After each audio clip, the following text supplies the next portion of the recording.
Hi, welcome back to my channel, My Infertility Journey in Tamil. இன்னைக்கு ஒரு இன்ட்ரெஸ்டிங்கான topic பற்றி தான் பேச போகிறோம்.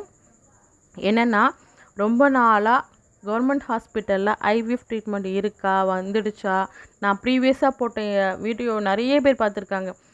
அந்த இன்ஃபர்மேஷன் கேட்டுக்கிட்டே இருந்தாங்க. அதுக்கான பதில் இன்னைக்கு ரிவீல் பண்ண போகிறேன். இன்னைக்கு நியூஸில் எழும்பூர் அரசு மருத்துவமனையில் 6.7 கோடி ரூபாய் செலவில் செயற்கை கருத்தரிப்பு மையம் மற்றும் பிரசவ வளாகத்தை அமைச்சர் மா சுப்பிரமணியம் திறந்து வைத்தார். இந்த நியூஸை உங்கள் கூட ஷேர் பண்ணிக்கிட்டதில் எனக்கு ரொம்பவே சந்தோஷம்.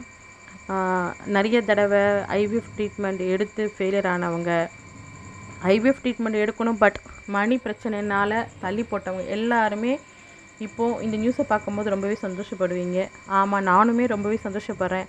மணி தான் ஒரு பிரச்சனையாக இருந்துச்சு, இனி அதுவுமே கிடையாது.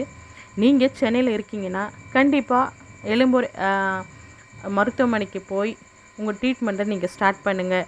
ஸ்டார்ட் பண்ணிட்டீங்கன்னா கண்டிப்பாக இந்த வீடியோக்கு கீழே உங்களோட கமெண்ட்ஸை பதிவிடுங்க. இது மற்றவங்களுக்கு ரொம்பவே யூஸ்ஃபுல்லாக இருக்கும். எனக்குமே, நான் திருநெல்வேலியில் இருக்கிறனால தற்சமயம் என்னால் போய் இந்த ட்ரீட்மெண்ட்டை எடுக்க முடியாது. சென்னையில் இருக்கவங்க யாராவது ட்ரீட்மெண்ட் எடுத்தீங்கன்னா கமெண்ட் செக்ஷனில் பதிவிடுங்க.